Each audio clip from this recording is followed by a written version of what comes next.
Welcome to the show, everyone. I'm JJ Flazanes, your host. Thank you for downloading today's episode. Happy 2020. Happy New Year. I am so excited. I can't even stand it. I was literally editing today a show that I thought I was going to put in my Inner Circle membership. That's a place where I do Q&As and live coachings and other episodes that I get a little bit deeper on law of attraction and on mind to matter and epigenetics and soon to be even essential oils. But as I was editing today's show, I thought, no, I need to share this with everyone. This is a great way to start 2020. I forgot the impact that this show had on my interviewer because on this particular episode, I am the guest. This show was aired on Dr. Cherie Carter Scott's podcast, and we did it on video. We also did the audio portion. And for those of you that have been following me for a while, Dr. Cherie's book, If Life is a Game, These Are the Rules, was a book that literally started me on this path. Over 20 years ago, I read her book, I saw her on Oprah, and that was when I believe I woke up in the world, and all of her lessons in that book really shifted my life and my trajectory and my path. So I have been a fan of hers since 1998. And she interviewed me on her show. And something, I'm not sure if I shared it on a previous show or not, but one of the biggest compliments, probably the best compliment I've had in 2019 was when we were done recording that show. And I've had some really great compliments from Dr. Eben Alexander and Harville Hendricks, both really meeting me in a place where, you know, my intellect, my understanding of their work and of the work in general is very similar and toe to toe, so to speak. I mean, I have definitely felt validated, if you will, by a lot of the guests that I've had on whose work I admire. Dr. Cherie said once we were done with this interview, she said, don't take this the wrong way, but I feel I can go on a vacation now. Like, I feel like I can actually take a rest because you're here. And that compliment will stay with me forever. And it led us to collaborating at the end of the interview where she and I are actually going to do some work, hopefully this year in 2020 together. That's like a lifelong dream. And I'm so honored to have been introduced to her work, to have connected with her, and to now have a relationship with her. So this is me on her show. And as we continue through the rest of today's episode, I just want to remind you, because it is January 2nd of 2020, and in a week from today, so you still have 7 days, we are going to be doing, actually a week and a day. It starts on the 10th of January. We are doing the last Releasing What Weighs You Down. So today's show I titled What Determines Your Value? Because we talk a lot about my journey and how I help people and what people are missing and how the tools I've used can help people and how a lot of people who come to me value themselves based on their weight, how they look, how well they perform in a relationship, how much money they have. And when we really get down to it, those are not the determining factors of your self-worth. So we'll talk more about that as the show continues. But if you're feeling like you really need a kick in the pants in that way, and you really want to release some of those limiting beliefs, again, it's the last time we're doing Releasing What Weighs You Down. There is still time. There is still room. Go to releasingwhatweighsyoudown.com to get the link to register at 1440 Multiversity. If you can't find it or if you have a problem, email me. All of the info is underneath here in the show notes. And then the last announcement I'll make is that if you want to really change your energy starting now, yesterday, January 1st, in the Inner Circle membership, which is only $9.99 a month, we started our January 2020 Manifestation Challenge. And you're going to get some tools and some resources in that challenge. We're going to support you. There's going to be live coaching. There's going to be a more intimate group of people who are very serious about practicing on a daily basis the things that can help elevate your vibration and frequency and remind you of your self-worth. I think that's the biggest thing I want you to remember today is that you don't have to earn your self-worth. You are already worthy. And all of the coaching, all of the tools, all of the events is really about unlearning and releasing all of the bad habits and limiting beliefs that you have obtained over your lifetime that stop you from being who you really are. And of course, that's my number one reason to do any of this, is to support you and to remind you of who you really are. I hope you enjoyed today's show. Welcome to Dr. Cherie's podcast. I'm very excited for you to join me today for a very special guest. Her name is JJ Flitzines, and she's an empowerment strategist and the host of several podcasts, including People's Choice Award nominee Spirit, Purpose, and Energy. And if you want to know about purpose and energy, this woman will knock your socks off because she has more purpose and energy than just about anybody I've ever talked to. She's a director of Invisible Fitness. How cool is that? I mean, we all think of fitness as being something really visible, but she does invisible fitness. I love it. She's a best-selling author of Fit to Love, How to Get Physically, Emotionally, and Spiritually Fit to Attract the Love of Your Life. You ready for this? She's the one. She's the one who's going to be able to make you into a magnet and to be able to pull in not just anyone, but the one, the right one, the match for you. She also has 5 secrets to release weight and end body shame. I think we all need that. I mean, at some point or another, we all need that. And I've just recently been through surgery. I don't have a lot of shame about the surgery, but it's not like I'm exposing it to the world either. Like, hey, look at my scars. The other thing is that she was named the best personal trainer in LA by Elite Traveler magazine. She's been featured in many national magazines, including Shape, Fitness, Women's Health, and appeared on NBC, CBS, Fox, the CW, and KTLA. You can actually get a free copy of the Invisible Fitness Formula. If you're really nice to her today, she'll give you instructions on how to do that. So I just want to extend a really big, heartfelt welcome to JJ and to our viewers and listeners to watch somebody who's truly incredible and extraordinary. Welcome, JJ. Thank you. Thank you. Thank you, Dr. Cherie. Well, I love you. And so for you to say that about me, well, that's 20 years in the making. So thank you so much for helping me to get where I am, because it's definitely your work that did help spark this path that I'm on. Well, I'm appreciative of your very kind and generous and gracious words.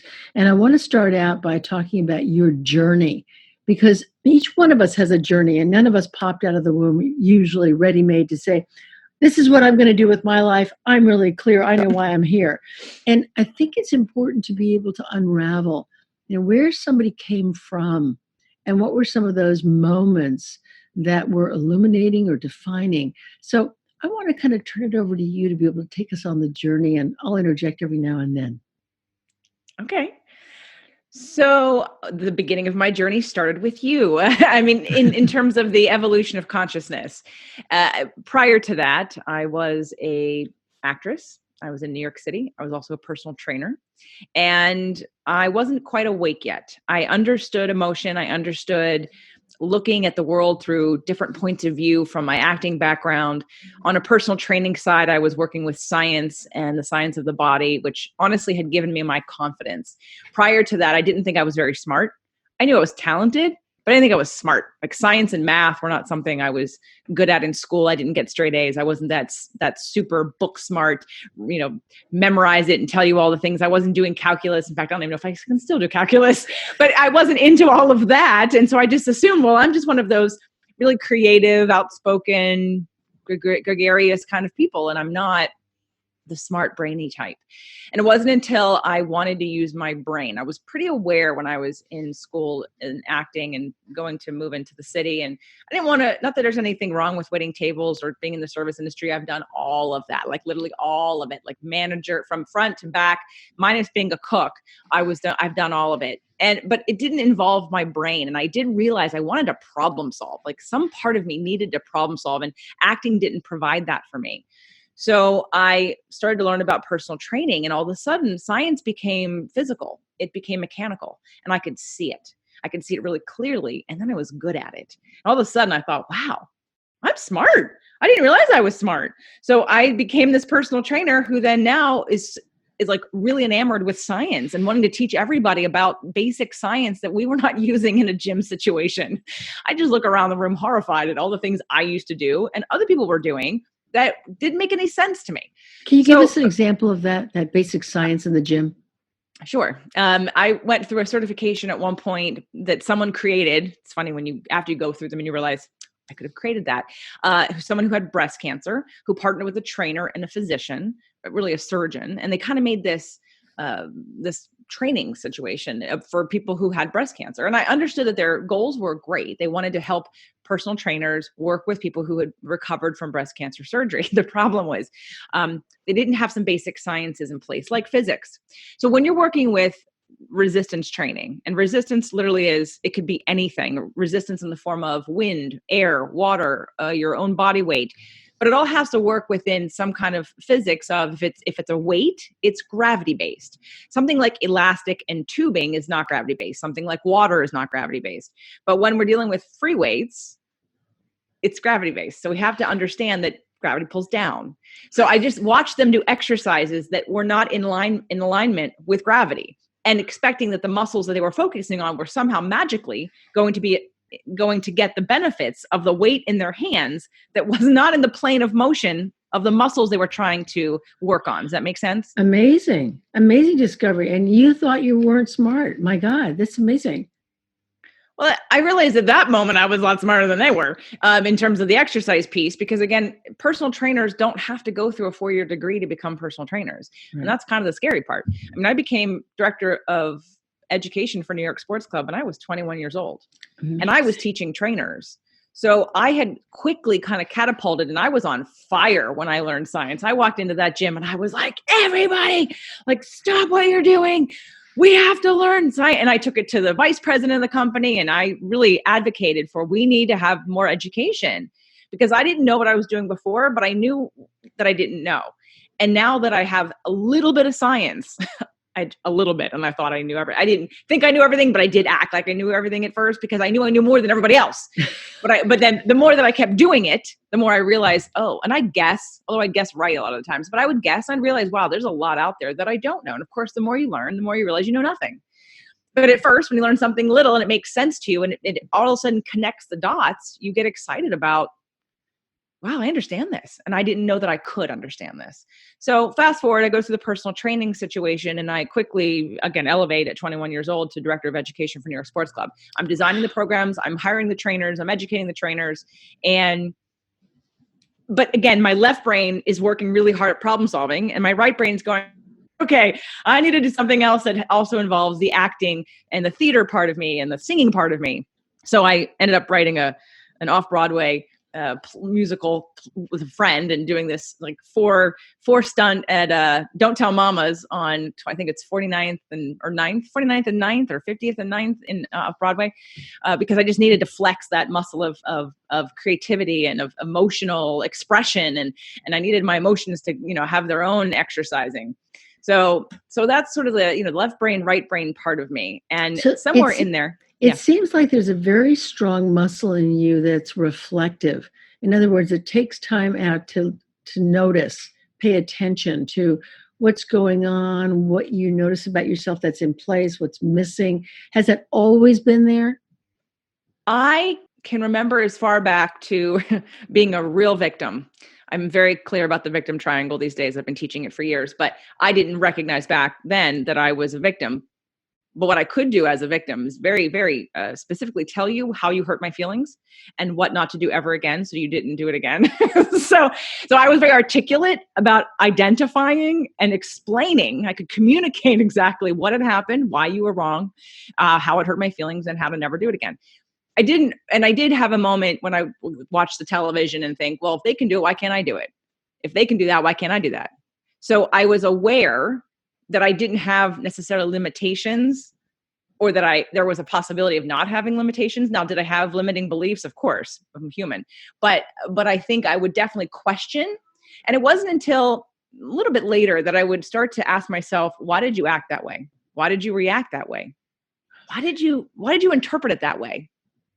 So was that in your 20s or your teens Yes. or 20s? Yeah, I definitely can remember when I lived in New York City that I would notice my behavior, and I do a lot of astrology. And now I used to use astrology as one of my psychological tools, besides all the tools that you learn in an acting class of learning how to see the world through someone else's eyes. What do they think about when they wake up in the morning? What's going on in the world? What music's playing? What's their life like? What pains do they have? All of that stuff. So I would take and mesh that with astrology, and now I'm really in observer mode a lot. And I didn't know that then, but I was in observer mode a lot, especially when something bothered me. And I would always think to myself, why don't you like that person? Did they say something? Did they look at you funny? I would just question what's going on. Okay, so I you didn't, take the questions back to yourself as opposed to pointing at them, thinking that if they just change, everything would be okay. that was when I was in high school. When I got to after college and moved to the city and was acting, it was a little bit of both. I would reflect a lot on, I wanted to know, I was curious. I have a lot of Sagittarian in me. I'm a Pisces, but I've got Sag moon, Sag rising, Sag soul. So I was always very curious about the inner workings of my brain and why do I think this way, especially after learning science, right? Because I went from this idea that I wasn't smart to all of a sudden the world opened up. So if I could learn science, I could learn anything. So I just started asking questions about, why do I act this way? Why do I feel this way? What did they do? Did they do something? What are you interpreting? And I only took it as far as use astrology at that time. But then we're going to fast forward to 1998 when your book came out, and I'd say the 3 rules for being human that stick out to me. And I don't know them off the hand. They're right here, but I don't know them off my hand. But the ones that have been most pivotal, for me are that you'll be presented with lessons. Lessons are repeated until they're learned, and everyone is a mirror for you. 7. Yep. Okay, so those 3 were like, wow. All of a sudden the world changed. Oh, wait, our lesson for me. So what is it about me?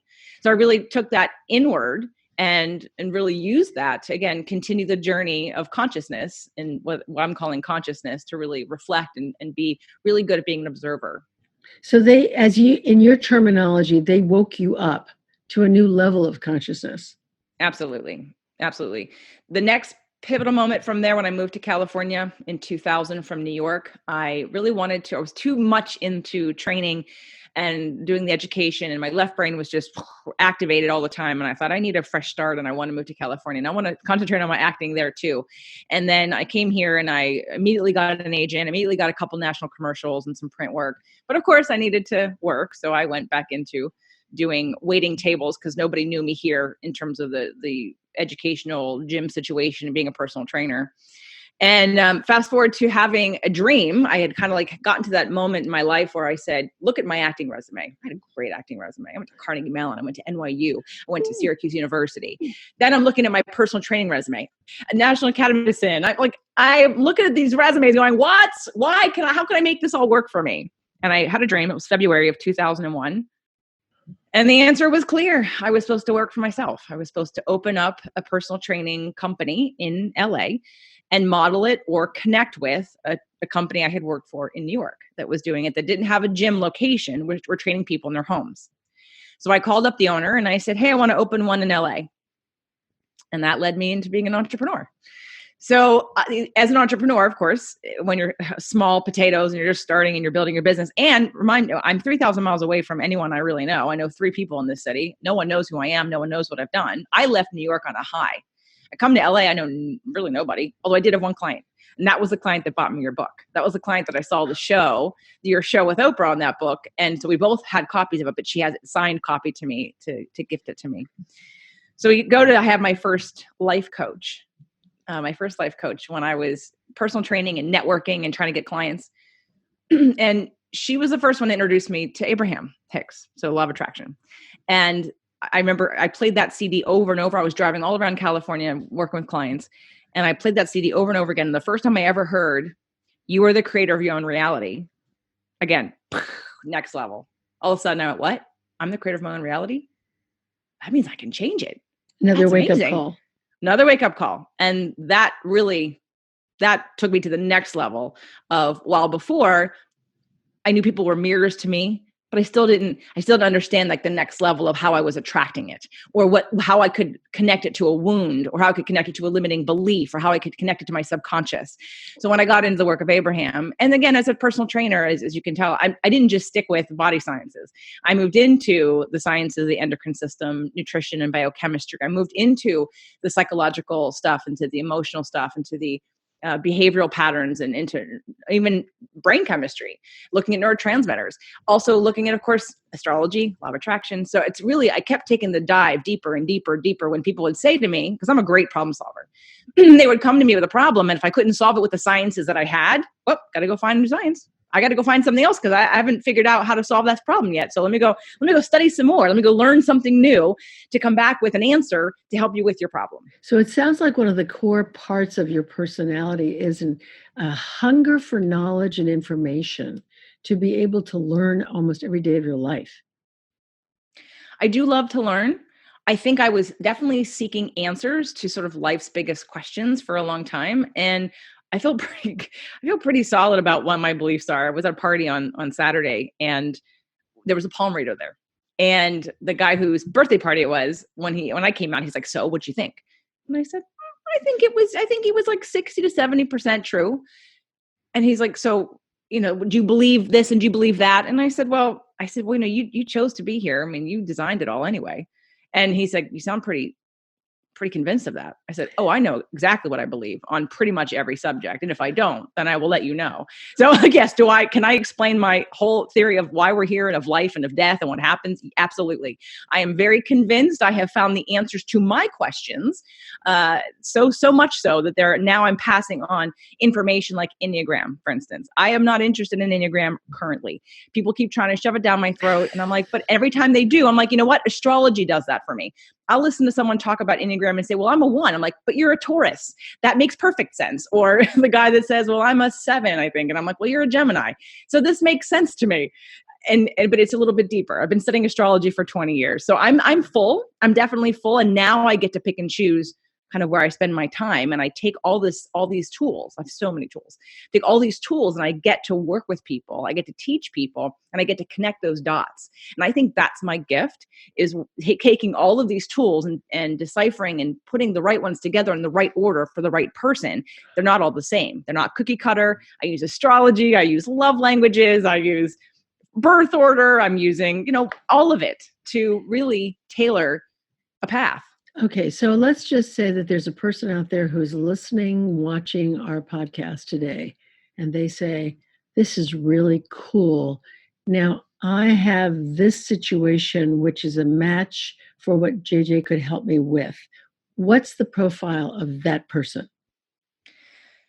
Well, what my several podcasts have taught me is that the people that work best with me and that are attracted to me are the ones who do believe that everything is connected on some level, and they're not afraid of responsibility for that. They just want to have tools to fix it, to work it out, to heal it, to move through it. And they also want the structure. I haven't recorded it yet, but I keep threatening to record a podcast called The Roadmap to Healing. Because one of the things that I think happens in therapeutic situations, which is why I love your work, because coaching is so different than therapy. And I think the reason why people don't love therapy as much as I love coaching, or people love coaching, is because therapy, whether it's you're taught to have a specific way that you have to deal with a client, sometimes you're 5-6 sessions in, we still haven't had a breakthrough. There's nobody's feeling any better. We've just dug up a bunch of stuff we don't feel good about, and then we're walking away feeling worse or no better. And for a linear structured person or a man, they're thinking, how long is this going to take? When are we going to get somewhere? How long do I got to be here? How do I know when I've made it to the next level? So to me, with all the tools that I've scoured the earth to find and incorporate in the work that I'm doing, I'm like, there's a roadmap. Here's my roadmap. I'm going to show you the roadmap. It goes like this. Now, how long it takes you to get on those, to get through that path, well, that's depending on you. Sure. But to me, it's a very simple structure of a couple different tools that we can use to integrate how we communicate, how we see the world. What do we choose? How do we choose what's best for us? Like astrology lets me know when someone has no structure, they're all air, or they're all air and water.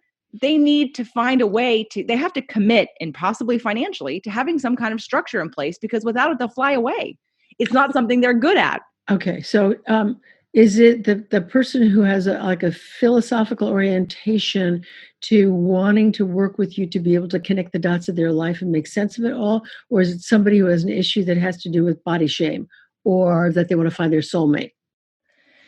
So because I started on the personal training path and because a lot of people came to me for weight loss, again, it's been the discovery that question after question of why do you want to lose weight?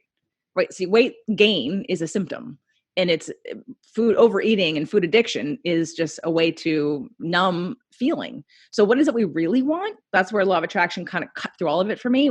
The only reason we want anything we want is because we want to feel better. So we can feel better now and we can start to change those different situations. So I would say understanding that when you work with me, it's a commitment of looking at everything. Nothing's off limits because everything is connected. And I'm the person who wants to connect the mind, body, soul together because I don't want to, while I can help you lose weight, if you're doing it out of self-hatred, then it's not going to last. And I don't want to anchor that every time you get on a treadmill, you go, I hate myself, I hate myself, I hate myself. God, how awful. Well, but that's what happens to many people. Yeah, sure. And I'm happy, right? And it's why we struggle with how come I can't lose weight, because you're not looking at what's driving why you're overeating in the first place or why you're not taking better care of yourself. It's a disconnection. I wrote Fit to Love because the love of your life is you. And until you have that relationship with yourself, you're not going to attract a healthy, authentic relationship because you're going to be trying, right? Chapter 1, Love is a Game. I love it. Your relationship with yourself. Okay. Yeah. So I love what you're saying. It's so exciting and dynamic and passionate. I mean, I think all of you viewers can hear and feel the passion from JJ. It's really evident. If you want to contact JJ, I need to know how they can reach out to you, whether it's social media, your website, or whatever. Well, you can go to my website, jjflizanes.com. So it's FLIZANES.com. Or you can find me on social media. But again, JJ Flizanes is where you're going to have to type in anywhere. So just might as well go to the website because it has it all there. Links to every social media. If they take out their phone right now and just take a picture of this picture, then they can find you. Easy, right? Yes. Okay. Think of it phonetically. Flizanes. FLI Zanes. Fly Zanes. Zanes. I love it. Now, the second thing is that what can they expect? Is it one-to-one work, or is it a group work, or is it a online chat? How does it structure for the people that are listening to us? Well, if you go to jjflizanes.com, there are several free offers for things. So we could go from I do a free 30-day manifestation challenge. I do it 3 times a year, and that is a group program. If you want personal work, I start off with a one-on-one starter pack, which is 2 sessions, just because I like to have the accountability that you actually implement something from the first to the second versus a one and done. Because I don't know once you leave if you're actually serious about growth. I want to know that you what got in the way of fulfilling some of the things that you wanted to work on. And literally had seen 2 other therapists. I'm not a therapist, but had seen 2 therapists. I was the third person. And she saw me because she didn't like what they had to say. And she proceeded to tell me her whole story. And then she said, I just don't know what to do. And I said, but you do. You just told me. And she was like, I said, but it's just hard. I said, I understand it's hard, but you actually do know what to do. So between session 1 and session 2, she broke up with a boyfriend, quit her job, moved from Australia back to the United States, and had more transformation. I said, and she came to me for anxiety, because basically anxiety is really, we're just repressing something. There's something inside of you that needs to be expressed, and you're holding on to it, which is what's causing anxiety. So when you can identify that the anxiety is literally just a cap on the pot that's trying to boil over. So when we discovered what that thing she needed to do was, one second session, how's your anxiety? Oh, it's gone. Like, Don't you love it? But just like you asking good questions, I didn't tell her to do anything. She literally told me what she knew she needed to do. I said, yes, you do. You know what to do. You just need someone to mirror back to you. You know what to do. It's just a scary move. So and lots of people do say it's hard. It's hard. And I think part of what you do and I do is to say to them, you're right, it is hard. And that doesn't mean that you don't do it. It means that you do it even though it's hard. And also say, and maybe you acknowledge that it's hard and you're afraid and you're not ready yet. And just sit in that. You're not ready yet. But you acknowledge, I gave someone some really tough love. I do events. in my next event's in January. It's called Releasing What Weighs You Down. It's the third time we're doing it. Very powerful event. But my last event was called the Manifestation Bootcamp. And one of my very dear clients, who's a listener and in everything I do, she's in every program I have. And she's been a private client, and she had a little meltdown, and I gave her some tough love. But it was in the moment that I realized the habit and pattern that she had that so many people have is that we stay in confusion as a shield because we don't want to look in the mirror to say, I do know what to do. I'm just afraid. And I said, I love you, giving you a lot of tough love right now, but you got to get out of this. You do know what you need to do next, but you keep saying, oh, I don't know what to do. I don't know what to do. And this is going on forever, and it's sabotaging you moving forward in any way. And it's okay to not be ready, but don't lie to yourself any longer. One of the things I said last weekend in our coach training is I said, when people say, I don't know, what it really translates into, I don't want to know. Because if I do know, then I have to do something about it. So I don't know is a safety zone on the fence that actually creates a buffer called, I don't know what to do. I don't know what, and actually they do, but it's that permission that you give them to tell the truth at a deeper level without just the smokescreen. Mm-hmm. Mm-hmm. I think it's powerful. It was in that moment, I really didn't recognize it because, I'm always learning. Like when someone brings a problem and you use your tools, and you get to a place where you've seen the pattern long enough. And some of it is intellectual observation, but some of it's just intuition. And in that moment, I just got into this deep, because we were in a circle, we were in a very closed, intimate circle. And I was like, and I got it and I delivered it. And it wasn't comfortable for her at all, but it created a breakthrough for both her and me. And for now, even people on the podcast that listen to the show, because I said something about that and someone said, whoa, you're speaking to me right now. So I think it's an issue. I always talk about addiction.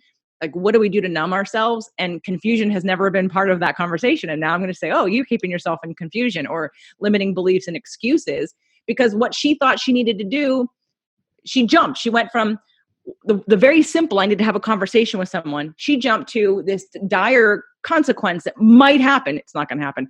And she freaked out about that, which kept her in this space, right? So for me, working with me, obviously, is the looking under the hood. I had to get out of the fitness industry as a whole because the depth wasn't there. The truth wasn't there. Why are we, because addiction, people can be addicted to how they look. And you feel that when you walk into a gym. I care about how I feel. I care about how I look, but not in an unbalanced way to if I'm happy. I'm not going to sacrifice. I'm not going to value my worth on how much money is in my bank account, what number is on the scale, or how I look in my clothes. That is not my value. But too many people attach their value to those things. Let me just say that one more time, because I think that's what you just said is profound. You said, I'm not going to attach my value to how much money is in my bank account, to the number that looks up at me from the scale, and to how I look when I look in the mirror. And so many people, in your opinion, and I do agree with you, actually estimate their value as a human being in terms of one of those three. Or the fourth one might be, who really loves me outside of me? Okay, so I want to talk a little bit about addiction, because it's one of those things that I'm with you. I think that we're all addicted to something, whether it's a substance, a process, a person. We're all addicted to something. And I think the word addicted has taken on a kind of negative connotation in terms of alcohol and drugs. But when you do look at the broader picture of addiction, in my definition, which we may share or not, it's that which you have relinquished your choice to, and you have deviated towards the short-term gratification, replacing the underlying uncomfortable, I don't want to feel these feelings. And so you deviate to a process, let's go shopping, or let's binge watch something on Netflix, or let's eat chocolate, or let's do something that's going to allow me to not feel I don't want to feel these feelings. And let's replace it with something that's a little pleasant, euphoric, happy, at least for a moment in time, to get me away from those negative feelings. And then the cycle repeats itself, because it returns with that vulnerability, that shame, that those feelings of regret or guilt. And then all of a sudden the cycle repeats. Do you agree or do you disagree? No, I totally agree. I usually I did a whole show on addiction, and we kind of outlined hard addiction versus soft addictions. Hard addictions being the drug and the alcohol and tobacco, even though my experience with tobacco addiction, so to speak, people think, oh, I'm addicted. Well, after 72 hours, it's out of your system. It's not the chemical anymore. And for a lot of alcoholics, it's not chemical either. Like, we went through some different ways that people experience addiction. Nonetheless, because it's never about the thing. Like, I'm not a big fan of 12-step programs as an end point. As a starting point, as a bridge, maybe, but not as an end point, because you identify with the substance as the problem, and it's not. And most people that go through 12 steps, in my opinion, that stay there end up just becoming addicted to 12-step programs. Yeah. So they just replace the addiction energy hasn't actually been healed. We've just replaced the behavior. And so I always want to identify with people, what do you do to numb your feelings? When you're uncomfortable, what is it? And again, it could be addicted to your story. It could be addicted to being a victim. It could be addicted to how you look. It could be going to the gym. It could be food. For a lot of people, it's food. If it's not drugs or alcohol, it could be addicted to being right. People feel like that their badge of honor is, I have to be right. And if I'm not right, then I'm worthless. Like, I'm not worthy if I'm not the person who's right in the room. Yeah. It's great. It's really great because it takes the narrow definition of addiction and expands it to be able to include anything that you are unconsciously obsessed with and can't let go of. Mm-hmm. And I think that that's a really important thing for us all to look at. I mean, whether it's sugar, caffeine, chocolate, food in general, or shopping, sex, gaming, going online, even social media, people tend to put something in place that allows them to distract and divert their attention away from the real issue. Mm-hmm. Mm-hmm. And I think that that's probably the biggest symptom of our times, that people have to, stop and take a look at, what am I doing right now? Am I present? Or am I just diverting and distracting myself to whatever default base is familiar and convenient to me? Mm-hmm. One of the tools I created to sort of address that, because I remember I moved from being a personal trainer and working with people one-on-one, whether it be with exercise or nutrition or sometimes mindset and lifestyle choices, into asking these deeper questions, which is why I started the show. I needed a platform to share all the things I was learning and researching and wanting to share with others in a new way, because I'd only attracted those people who wanted to lose weight and wanted to work out, but didn't really want to dig any deeper. And I thought, well, you got to dig deeper. And at this point, I need to branch out and look for new people, because I know that you're not going to be healed if you lose 20 pounds. It's a symptom. This is not, well, I can help you lose the 20 pounds, whether you maintain it that way or actually are ever happy is a whole nother conversation. It's not about, and trust me, I am as passionate about the science of the body and biomechanics. I mean, that's why I had to start the show, because I couldn't leave that out. Too many trainers don't even understand the anatomy of the body. Like I said earlier, they do exercises like doing dips. Anyway, I do a whole thing on dips, like if you were to go to your car door and open your car door and look at the hinge between the door and the car. Most people would understand that hinge is going to be challenged. Its stability, its structure will be challenged by what you're doing on the opposite side of the door. Well, when we work out and do bad exercises, and I'm just going to say bad to make it simple, our body is built and designed in a specific way. And sometimes you create injury with just trying to do an exercise. So I am literally as passionate about the biomechanics of the body, but I couldn't stay there because that's not enough. And most people don't care about that until they're injured. When they're injured, I get the calls. I get the injured. If I have 7 injuries, I don't know how to work out. Clearly. So let me help you, because I am all about maintaining cartilage, maintaining bone, building muscle in a way that doesn't put you at risk for injury. And I have a really great track record of my 70-year-old clients who have all their cartilage, or at least a lot of it, in their knees and in their hips, versus the other people who have worn them down doing basically really dangerous exercises that are unnecessary. So I had to start the show. I had to be able to give this information out. And what is sort of come, full circle is that I attract those people who understand that there's a connection to all of it. And I'm not for everybody, obviously. Those that just think, oh, it's just about my diet. It's just about what I eat. It's not about how I think or how I feel or the wounds I have from childhood or how I interpret information. That kind of person, which I can't imagine you would attract because symptoms. Right. Right. Symptoms, not So the cause. Okay, so tell us what's next for you. I mean, because we're just on the verge of a whole new chapter, new decade, new year. What's next that you're passionate about? So because I gave myself permission to do the show, and then that led to permission to branch out into 6 shows, which then gave me the feedback from the world and the universe that I'm on track when I incorporate law of attraction and speak to those people first. And I deliver what I do to the people who understand that things are connected at that level. I created my live events. I gave myself permission. It took me a little while. I padded it with other people, other speakers for the first couple, like more than me. And I could tell I was hiding because I wasn't yet ready to claim. And then when I finally claimed and I thought, oh, here I am. And I don't care what anyone has to say. I'll take the criticism. This is what I'm good at. And this is what I do. And I don't really want you don't need to validate me. I need to validate me. When I got to that level, and I've been using certain, again, tools. There's a tool that I've been using for years that I keep threatening to rewrite. It's a book that I'm sure you're aware of. It's Nonviolent Communication by Marshall Rosenberg. Mm-hmm. Took me a long time to read the book or be involved because I didn't like the title.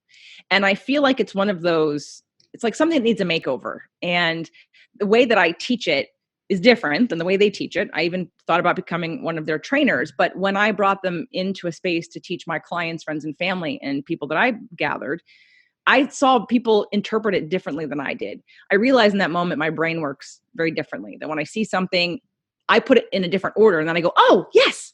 And I looked around and nobody else was doing that. And I thought, we're missing the boat here. This is life-changing work. So after presenting it to companies and corporations and doing it in sales training and doing customer service training and in self-development, I've decided that 2020 is the year that I will create my version of that body of work, giving full credit to Dr. Marshall Rosenberg and adding my elements to it, and also getting my TED Talk about that. Because for years I'm like, yeah, I could do a TED Talk. What would I do the TED Talk about? Because I'm still in self-discovery. I'm still becoming the butterfly out of the caterpillar going, what is it that I'm selling? What are those pieces that are, we talked about this on my show with you when you talked about a business plan, right? Like, who can do a business plan? I keep changing. I keep growing. So I've decided that 2020 is the year to step into this I'm not a therapist, and the wound for me in my last relationship and just in life is people saying, well, you're not qualified. You're not qualified to say that. You're not qualified to tell me that or to give me that advice. And while, for them, maybe I'm not, but for a lot of people I am. And it's not about me. It's about the transformation that happens. It's about stopping wars. It's about stopping rape. It's about stopping anxiety and suicide and depression. It's about getting out there and empowering people to understand they are the creator of their own reality, and they can get their needs met and be empowered by understanding on a deeper level how they think and how they feel and getting their needs met and not making other people responsible. The work just lights me up every time. Everyone always has transformation. I save marriages and relationships go. So yeah, that's what 2020 is for me. It's taking this and really just finally doing it. It's so exciting. I'm almost speechless, and that doesn't happen very often. But I'd like for people to notice, number 1, your passion. Number 2, your purpose. Number 3, your indefatigable energy. And that you are a bridge to people who are stuck in a place where they don't really connect the dots. And when they come to you, what you do is you allow them to have permission to connect the dots of their life, to see it from a different perspective, that they are the creator of their own reality, that they can manifest the life that they want. And in fact, if you're ready, willing, and able to jumpstart your life, and you want to have someone who's not going to put up with the reasons, reach out to JJ. She is a powerhouse, and she will give you tough love if you need it. And she's there to support you in this next challenge, whatever it happens to be. How's that? Thank you. Thank you. That's amazing. Coming from you, that's amazing. And can you tell that I just kind of cut to the chase? I'm not, yeah, I guess I did tell you in the tough love part. Yeah. And I always make sure, I ask them, do you feel my love for you? And they're like, yes. I'm like, okay, just make sure that you feel my love for you. This is not is not a judgment. This is not a guilt trip. This is not a shaming. This is about a breaking through some of that really tough limiting beliefs that you've protected yourself with because you're afraid. Well, we're all afraid. I'm afraid every day. And sometimes when I do something new, and I get, I've worked through all those negative reviews that you get. And when you stand, the bigger you get, the more people that don't like you. And I'm okay with that because I know what it's about. I know when I trigger someone that I've triggered something inside of them they don't want to look at. And so they want to make it about me. And it isn't about me because I don't know them. So, okay. So what's the advice that you want to leave our listeners and viewers with today? No matter what the issue is you're facing, it's there to serve you. It's there to crack you open. And if you can be in a process with whatever it is that you're dealing with and know that it's just like on the hero's journey, it's one of the steps on the hero's journey. And there is a path. Any movie that you've seen, there has to be a conflict before we can have a resolution. And then we have, the ending with the knight in shining armor or whatever it is for you. You're on that path. So if you can take a step back and have perspective of the bigger journey you're on, then it won't seem like such a big deal. And you can get tools and you can get help and you can do this. It's there for a reason. It's not random. You didn't do anything wrong. You're in the perfect time and the perfect place. If you're hearing this message or whenever you're going to hear it, you're right where you need to be. Okay. Now, the next question is, what do you do with it? One more thing. Reminder for those of you who are watching, please take out your phone, your handy dandy little phone, your smartphone, and take a picture of this right here so that you can find JJ Flizanes again. Flizanes is her name. And you can find her at her website, which is probably the best place to go and get some of the wonderful freebies that she's offering. And she's incredibly generous. So go there, claim your gifts, and launch your journey. I want to say a huge thank you to JJ for joining us today because you are an inspiration. You make a difference in the world. And anybody who comes in contact with you, their life will be changed for the better, the more positive aspects forever. So thank you for doing the work that you're doing. Thank you so much for all of our listeners and viewers out there who are gifted because you've chosen to align and to follow your passion, your purpose, and your power. Thank you so much, JJ. Thank you.